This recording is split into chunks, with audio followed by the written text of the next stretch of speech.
All right, so today we are going to make a lot of headway in P7. I don't think we'll quite finish up, but we'll finish up in our next class.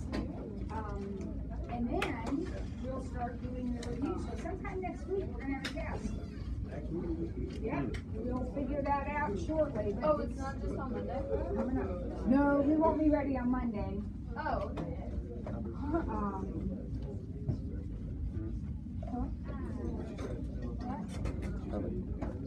All right, so yesterday we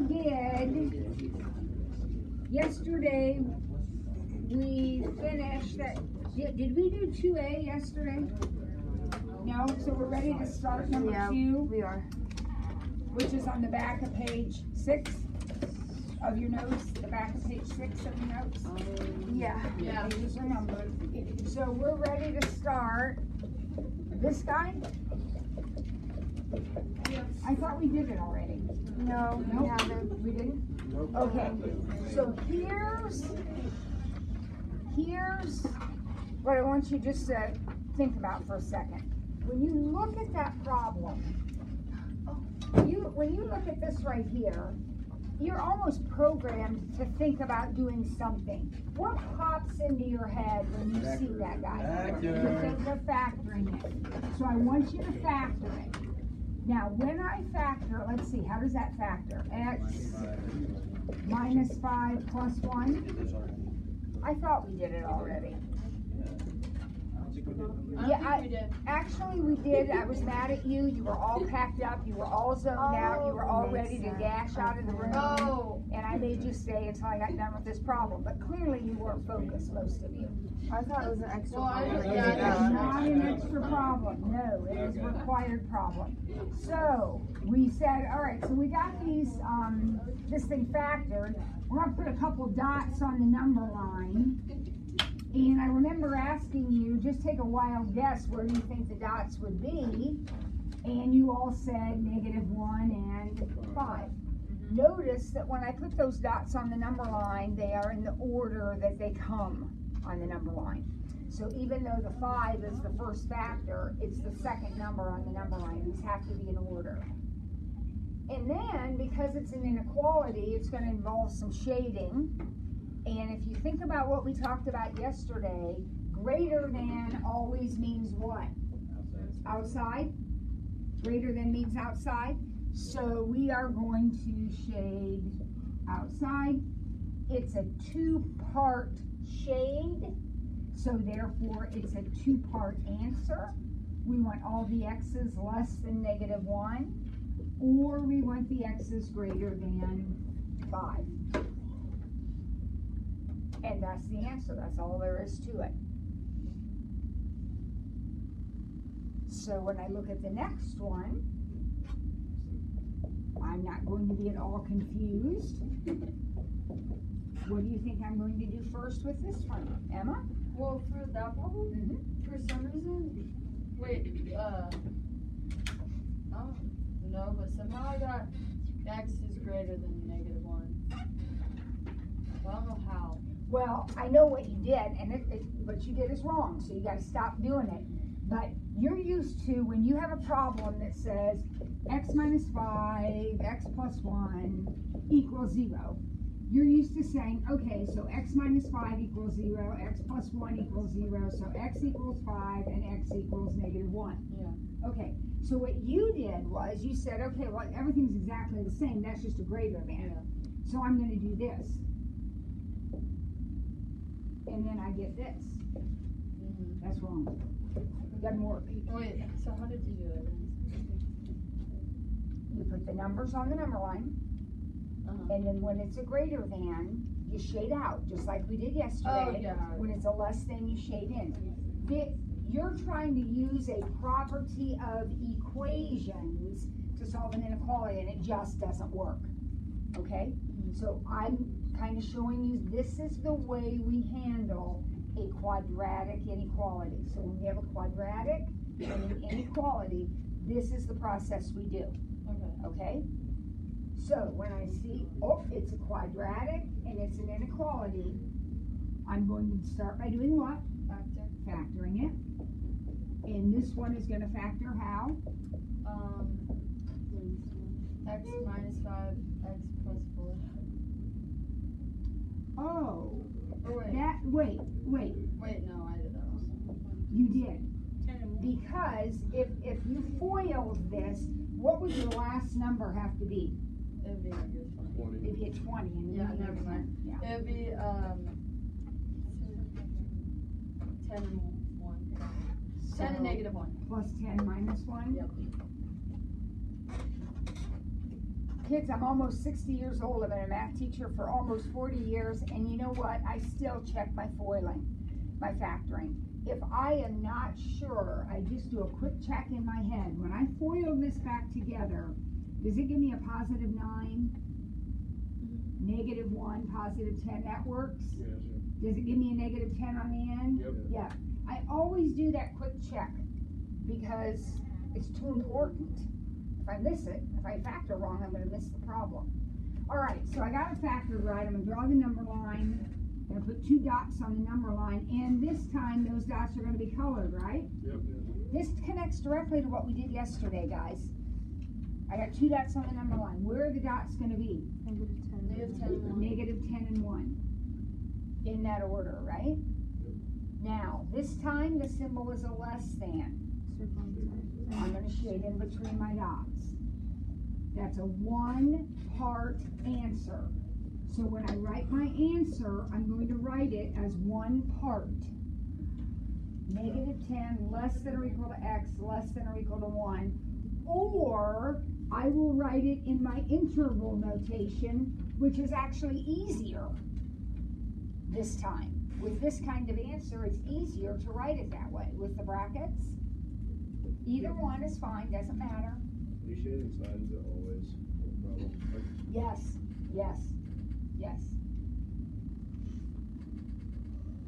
All right, so I suppose that you might be able to do C by yourself, or at least get it started. So would you try C? And in fact, is there a volunteer who would want to come up and do it on the board? You don't have to raise your hand, just dash up there. And let's have another volunteer do D. This is on video. Let's use a black marker. They show up better on the video. So wave to the camera. Hi. Here we go. Okay, thanks. Is Yeah. there another black mark? There is. All right, so everybody else, you're doing these at your seats. We're going to figure out.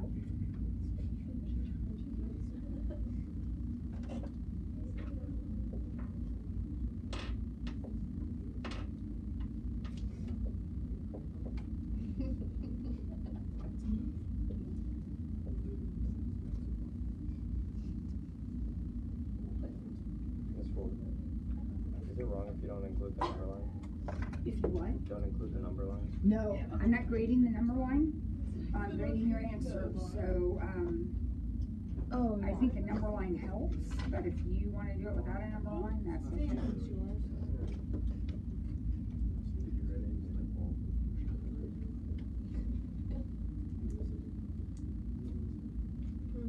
Beautiful. Emma even wrote her answer both ways. You don't have to do that. You can write it one way or the other, but she wrote it both ways so that you could see both ways.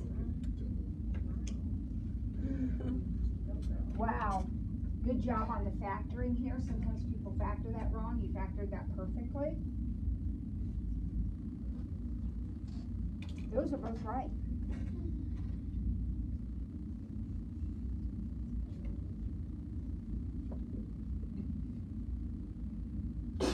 Bless you.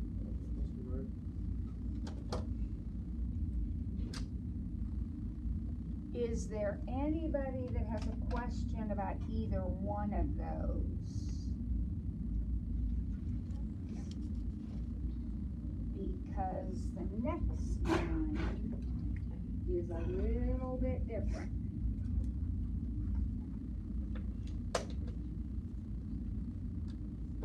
Are we good on these?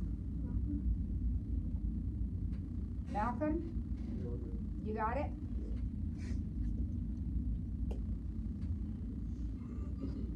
Gordo, you got it? Yeah.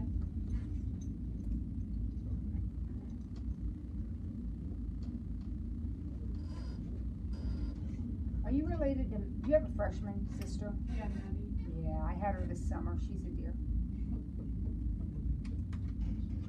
All right.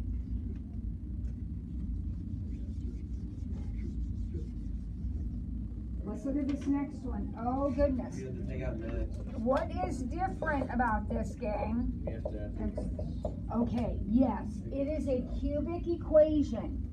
So there aren't going to be just 2 dots on this number line. There are going to be 3. And to find those dots, we're going to have to factor. So when you look at this, hopefully the first thing you notice about it is that we can take out an x. So I'm going to pull out an x. And then I will have x squared minus 2x minus 8. Yep. Now what about this? Doesn't that factor? Yeah. X X minus 4, X plus 2. minus 4 plus 2? Yep. So with your cube, the first thing you did was pull out the greatest common factor, which was x, and then you factored the little quadratic that was left. So now you're going to draw your number line. But there are going to be 3 dots on that number line. There's going to be a dot at 0. When there's a plain x, that's a 0. Then there's going to be a dot at 4, and negative 2. So here's negative 2, here's 4. Those are going to be dots. They are going to be open dots, right? Yep. Now, you're used to seeing greater than and thinking I'm going to shade out, but the rules are different here because there's 3 dots. So we have actually 1, 2, 3, 4 spaces that we have to figure out whether I'm shading or not shading them. All right? Now, here's the good news. If you can figure out any one of those that's shaded, then you will automatically know all the rest of them that are shaded. Here's what I mean. I didn't say that very well. Here's what I mean. Take a number, any number that's not a dot. Pick a number, any number on the number line that's not a dot. What? 1. He said 1. Okay. So what I'm going to do is I'm going to put 1 in for the x's. So I get 1, I get negative 3, and I get positive 3. If I put 1 in here for the x's, he just randomly picked the number 1. You can pick any number you want that's not a dot. You can't pick a dot. So he got 1 times negative 3 times 3. What do you get when you multiply those together? Negative 9. Is negative 9 bigger than 0? No. No. So that means that his guess, the number 1, is not part of the answer. It didn't work. Here's where number 1 is. That is not shaded. That area cannot be shaded because it didn't work. If that area is not shaded, this one automatically is. This one automatically is, and this one isn't. Because the shaded and the non-shaded regions alternate. So if we figured out that this one wasn't shaded, and how did we figure that out again? We plugged in a 1 and it didn't work. If it works, you shade it. If it doesn't work, you don't. So we plugged in a 1, it didn't work. So this is not shaded. That means that one is, because they alternate. So that one is, this one is, that one's not. Where did you get negative 2 and 4? They came from these factors. So if you switch them again. the factors were x minus 4, so it's positive 4. Yeah. So when you plug in, you just plug in one. Pick any number. Oh, just any, as long as it's not one of the dots. As long as it's not a dot, you can put any number you want. So, if I would have picked 5, if I would have plugged in the number 5, I would have gotten 5 times 1 times 7. That's 35. Is 35 bigger than 0? Yes. Oh, okay. So I would have shaded the area where the 5 is. Well, the minute I shade that area, that means this one isn't, this one is, and this one isn't. So it doesn't matter what number you pick. You're either going to shade that or you're not going to shade it, depending on the number that you picked. So so say if you did use 5, why is it that if you get a number on the right, you shade that? I understand. Why do you shade the one that's like between -2 and 0? Okay, because the shaded, if you look back at like the one we did a little bit ago that looked like this, or the one we did that looked like this, okay, that same concept was happening in all these problems. Look at, there's 3 areas. These 2 dots split the number line up into 3 pieces. You have shaded, not shaded, shaded. It alternates. You have not shaded, shaded, not shaded. It alternates. No matter how many dots you put on the number line, unless there's something different about the problem, like a squared factor or something strange about the problem, they're going to alternate. So if I had a bigger problem that had all these dots on the number line, if I picked a number, because I don't know where to start shading or not shading here, so I need to pick one number and see. So if I picked a number and discovered that this part was shaded, then that would automatically mean this one wasn't, but this one was. This one wasn't, but this one was. They're going to alternate. Every other one is going to be shaded. So it'd just be easier to find if it's 0 and one of the numbers first, or? It's completely up to you. It doesn't make any difference. Any number, you want to try any number. And if you're confused, you could try a number in every region. But what will happen is it's always going to alternate. So it's kind of stupid to waste all that time when you know it's going to alternate. So if 5 didn't work and 1 did, you just shade where 1 is and then shade for how would that? Yes, if I would try one number, so I wouldn't try 5 and 1 both. Well, yeah. So if 5 didn't work, then that wouldn't be shaded. But this one would be, this one wouldn't be, this one would be. Yep. So up here, this is the answer to this question. Wait a minute, we're going to do another one. Hang on. I need to write my answer though. I need to write my answer. Now this is going to be a 2-part answer because I have 2 things shaded, right? So this is -2 less than x less than 0. That's this part right here. -2 less than x less than 0. Or x greater than 4. If you have a 2-part shading, then you're going to have a 2-part answer. So I have this part that came from here, and this part that came from here. All right, let's try the next one.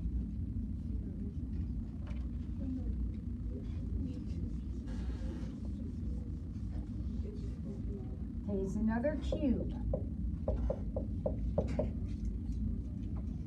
So you know the first thing you need to do is factor it, right? Yep. So what are you going to do in terms of factoring? Take an x. Take an x out. Leaving you with x squared minus 1. We talked about that yesterday. What is special and exciting about x squared minus 1? It's the difference of squares. So how is that going to factor? X plus 1, x minus 1. Boys and girls, you have got to know that a squared minus b squared factors as a minus b, a plus b, period. The difference of squares. x squared minus 1 squared, x plus 1, x minus 1. All right, so I'm going to draw my number line. There are going to be 3 dots on the number line, right? Yep. And those dots this time are going to be colored in. Where will the dots be? 1 and negative 1. 0. Well, I got 1 at 1, I got 1 at negative 1, but I also have 1 at 0. When you have a plane X, it's a 0.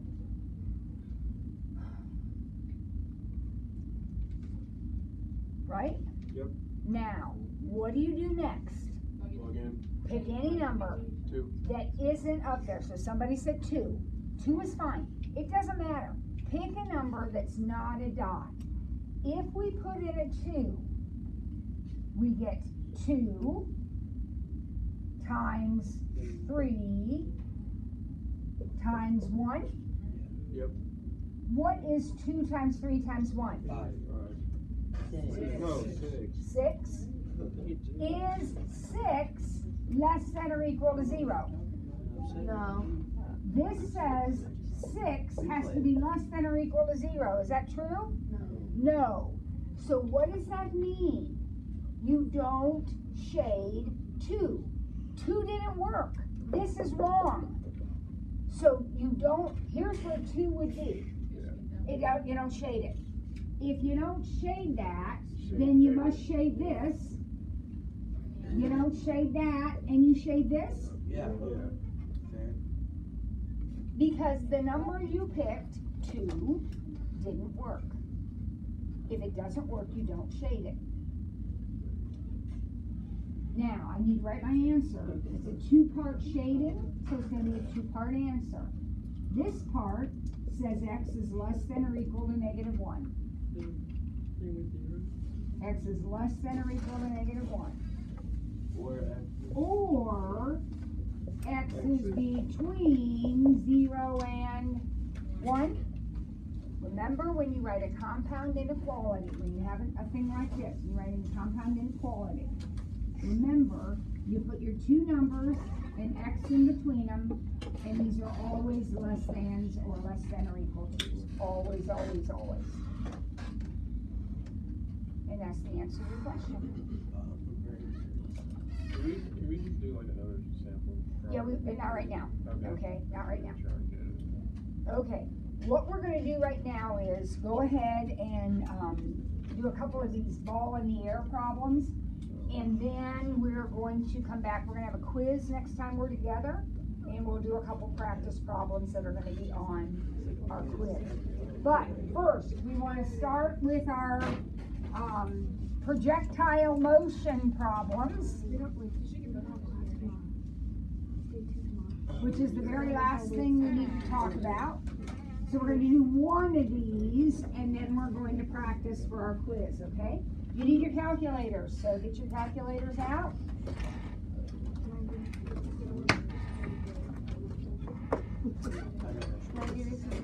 Yeah. Guys, come on. We need to learn our calculators. This board is going to be a rich woman.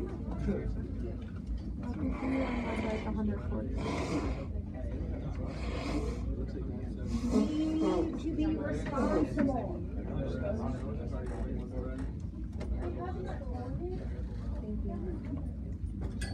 Everybody has a calculator? You gotta have one, folks. You gotta have one. We're practicing doing problems on the calculator.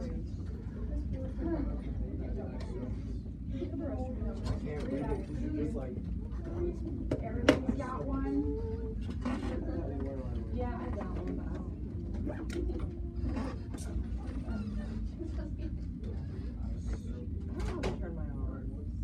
Oh, I owe you a nickel. All right, everybody now has a calculator. Because if I look out there and you don't have a calculator, it's a detention, okay? So this is your last chance. 5 flex scales is not fine, so everybody's got one, right? Everybody's got to grab the calculator in front of you. Okay. Number 3. here we go. A ball is thrown off the top of a building 12 feet tall with an initial velocity of 18 feet per second. When will it hit the ground? Now, you do not have to memorize this formula, okay? But you need to know how to use it, because I'm going to give you that formula. I will give you, this is called the projectile motion formula. So if anybody in physics, you're going to see this formula. This is the formula when velocity is measured in feet per second. There's a different projectile motion formula when you're measured in meters per second, but we're doing feet per second, okay? So this right here represents the height at time t.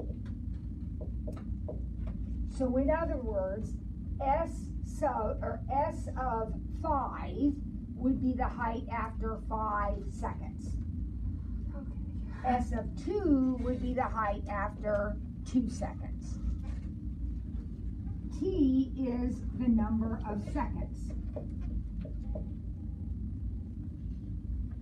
V sub naught, and it looks like V sub 0, but for some reason it said V sub naught, is the initial velocity. And S sub naught is the initial height. So again, I will give you that formula. You do not have to memorize it. But I'm not going to tell you what all the letters stand for. So you need to know this is the height. This is where the height goes. T is time in seconds. Initial velocity, initial height. Okay? So with that format, let's start. Read the question again. Is there anything I can plug in? I'll give you a hint. We need to be able to plug in this and this in order to do the problem. So the initial velocity is 18 feet per second.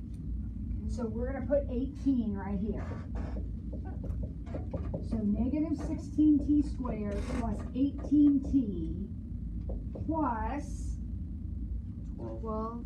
The initial height is 12 because the building was 12 feet tall. If we do a picture of it, here's the building. And we're throwing the ball up into the air, so we have a situation like this. That's what it looks like. Would you agree with me? Yes. So the initial height is 12 feet. And they tell me that the initial velocity is 18 feet per second. Okay? Now, believe it or not, you already know how to do this problem. Because this is like a Y, and this is like an X. And what are we looking for? When will it hit the ground? Aren't we looking for this point right here? Well, now wait a minute. Isn't that an x-intercept? Yeah. Do we know how to find roots or Zeros. zeros on our calculator? So yeah. let's do that. So let's type in on our calculator. Remember how we do that? Remember how we do that? We type y equals, clear out the old equation and put this one in. Now, negative, you got to use the actual negative button, kids, not the subtraction button. Use the negative.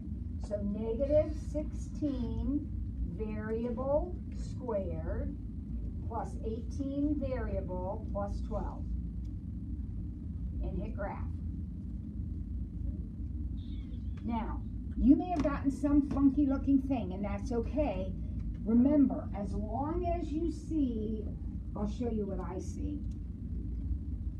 I got something real skinny that looks like this, kind of. Okay? I don't care about it.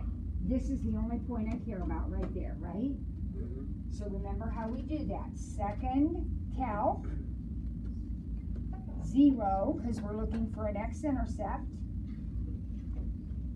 And I set my bounds to the left and right at that point. forget, what do you set the, this is for, how do you get the? Okay, listen, we went through this. You guys have to come back during flex and we'll go through it again.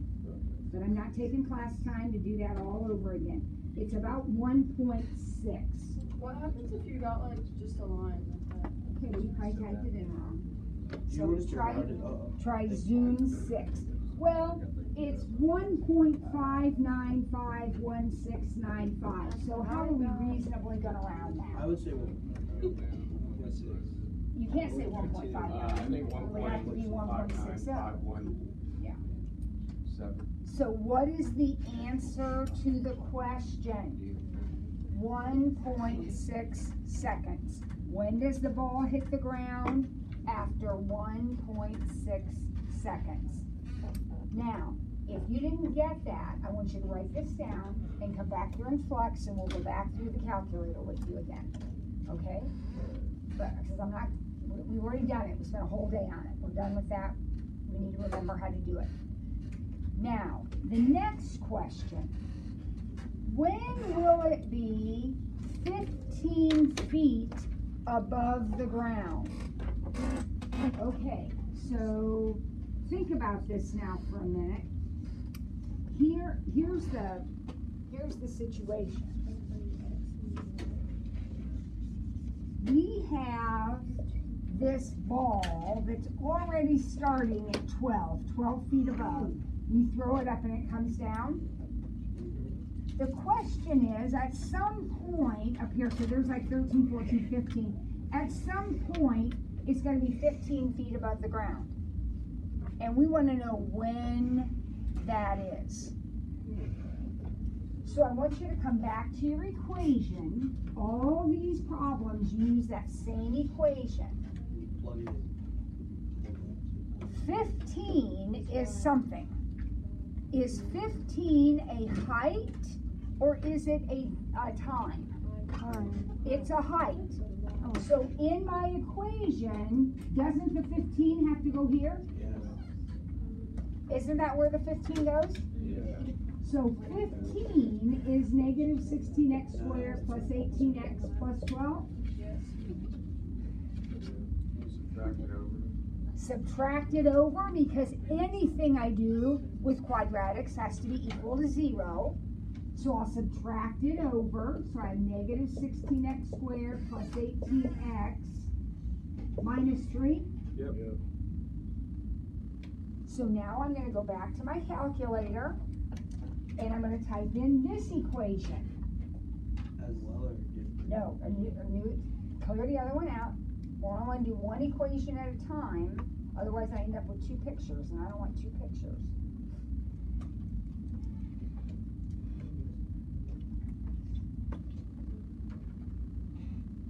Now remember, you're looking for the zeros of this. You're looking where it crosses the x-axis. See that? There's two of them. Did you get 2 points where it crosses the x-axis? Yeah. All right, let's figure out what those are. I need to figure out both places it crosses the x-axis. So my picture looks something like this. It's actually a little skinnier than that, but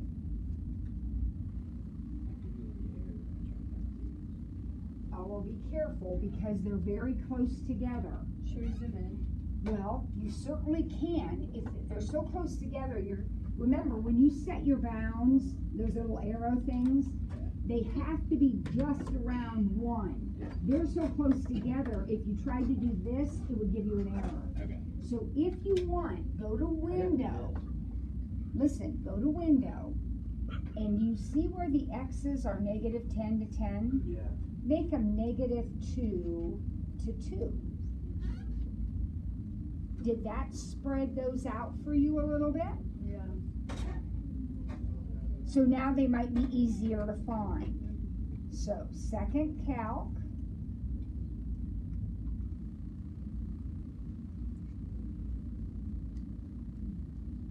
Yeah, I didn't do it. So the first one is 0.2. Yep. 03. That's the first one. I didn't get anything right for that. Okay, well, you're doing something wrong. You have to come back during flex. The second one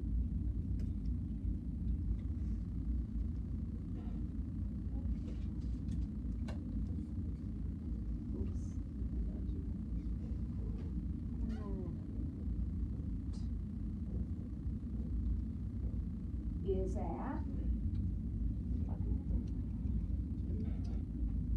0.92. All right, so again, if you didn't get those, fine, just write them down. You'll have to come back and we'll walk through it. But those are the, wait a minute, 2 places? The question was, when is it 15 feet above the ground? Why would there be look back at the original picture. Does it make sense that there would be 2 places when it's 15 feet above the ground? Oh yeah. Once on the way up, and then once on the way down, right? There's 2 places when it's 15 feet. It started at 12. On the way up, it went to 15, right? But it went higher than that, and then so on the way down, it got to 15 again. So there are 2 times when t is 0.203 seconds, or when t is 0.922 seconds. There's 2 times when it is 15 feet above the ground. Could we have found when it was 14 feet above the ground? And would there be 2 of those also? What if we wanted to know when it was 6 feet above the ground? There would only be 1 answer? No, there'd be 2. Well, the other one would be imaginary back here because it started at 12 feet. So you would only have 1 answer if you were looking at for 6 feet above the ground. How many answers do you think we'd get if we wanted to know when it was 100 feet above the ground? 2. What bound? Do you think this ball is going to go up to 100? No. There's not much space in between those 2, right? So that's 15 feet. Do you think this thing's going all the way up to 100? Definitely no. No. So what would happen is you wouldn't get an answer. You wouldn't get an answer. Okay? Now, I'm going to show you, we're going to answer the last question. I'm going to show you something else.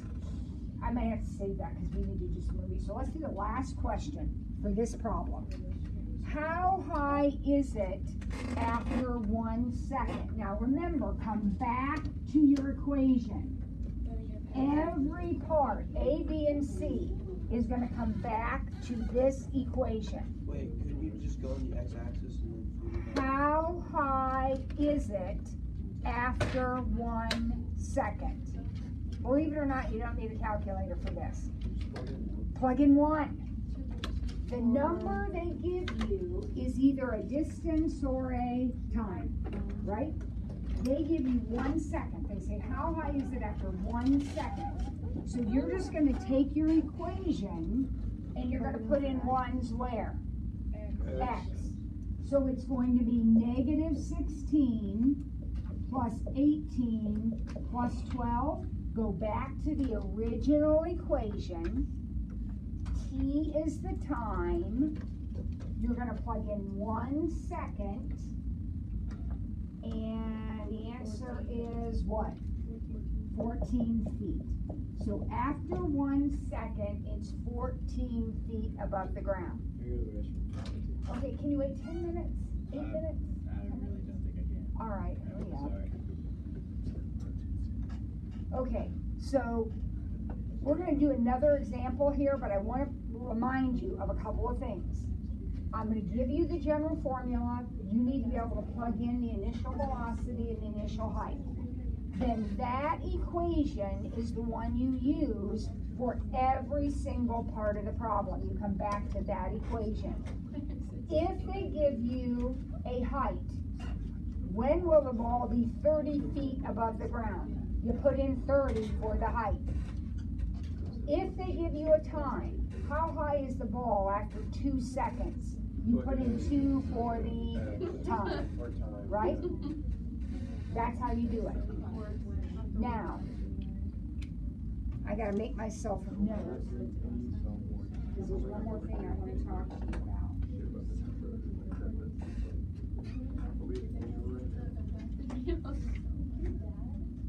Okay. All right.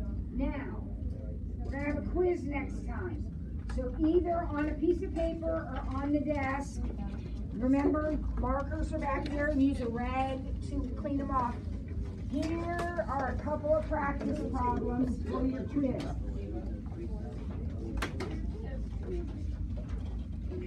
Your quiz is going to have 3 problems. One problem is going to be an absolute value inequality. It will be a simple, basic one, not anything tricky with like division and all that stuff. Basic problem. So we draw our number line. In the middle of the number line, we put a -3. It is not a dot. It is not part of the answer.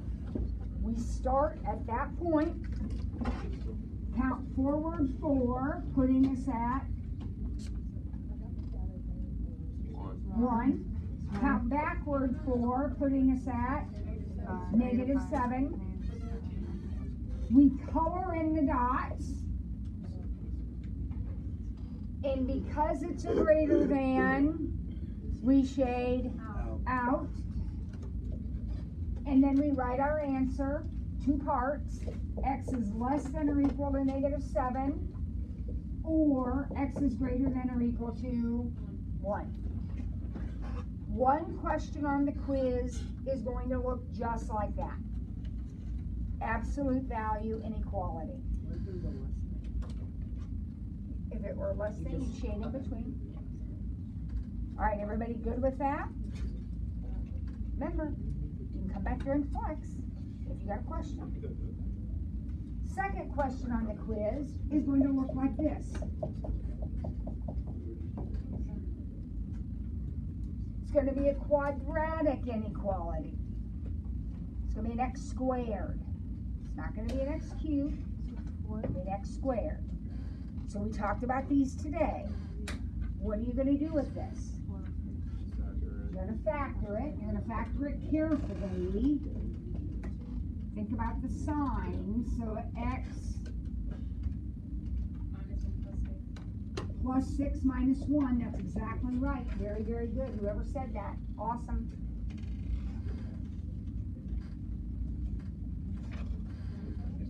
Then what do? We draw our number line. -6 and 1. Gonna put a dot at -6 and a dot at 1. They'll be open this time. It's a less than, shade in the middle. 1 part shading, 1 part answer. -6 less than x less than 1. Or you can set them in parentheses. You want to do that. Okay, so one question like this, one question like that. Mrs. Ford, what's the third question? Well, you people are driving me crazy. The third question is going to be 2 points. And then you are either going to find the distance, the midpoint, or the slope. Mrs. Ford, this is like the third quiz. Yeah, because you keep missing it, some of you do. We've got to get this right. So, distance. If this is your question, you're only going to have one of these. If that's yours, you're doing the distance. So we'll do 1 minus -5 squared, 1 minus -5. Guys, in all of these, you do stuff with the x's and you do stuff with the y's. Don't mix x's and y's. So it's x minus x, y minus y, So 1 minus negative 5 is 6. Squared is 36. 4 minus 1 is 3. Squared is 9. So we have the square root of 45, which breaks down. 45 is 5 times 9. 9 is 3 times 3. 3 root 5. That's your distance.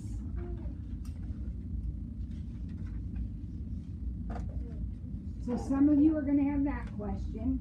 Some of you are going to have midpoint. Midpoint is average. I write the word average to remind myself. Average. I'm going to add my x's. So 1 plus negative 5, and I'm going to divide it by 2. So 1 plus negative 5 is negative 4. Divided by 2 is negative 2. Add my y's. 4 plus 1 divided by 2 is 5 halves. There's my midpoint. Midpoint is a point. And then the slope. Rise over run. Boys and girls, that means y over x. 3 over 6, I got 1/2. Did you?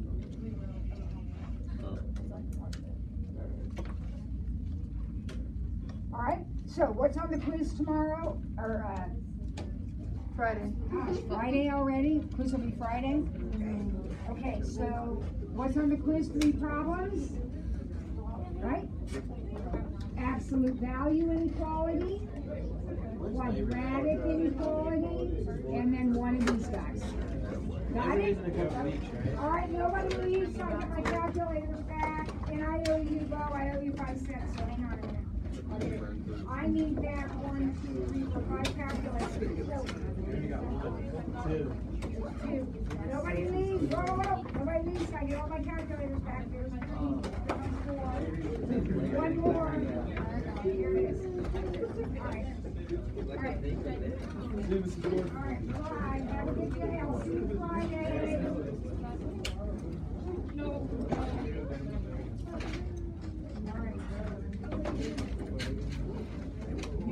All right. Don't spend it all in one place. Make sure markers and rags get put back.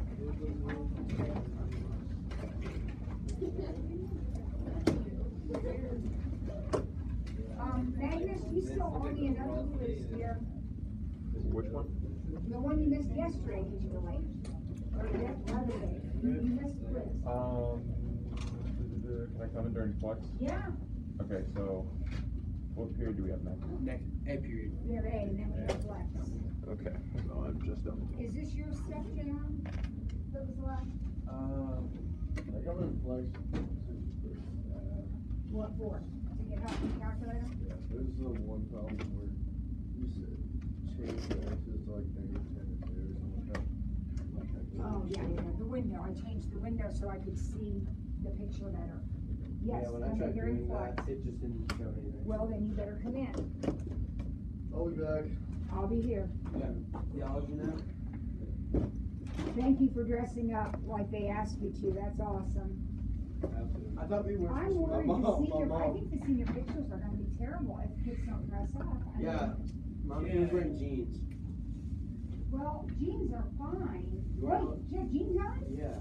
I should have caught that. But Mom it's only would've the told top me. part, so the bottom doesn't really matter, but jeans were illegal. Oh my gosh, okay, all right, well, bad me, I'm not catching that.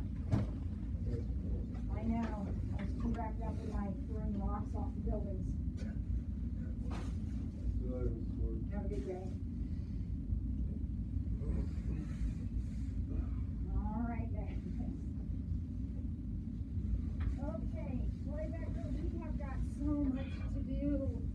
This class is so far behind. Yeah. I think I blame the calculator lesson. There were a lot of people like waited until you were about to be finished handing them out to go, oh, I need one too. Yeah.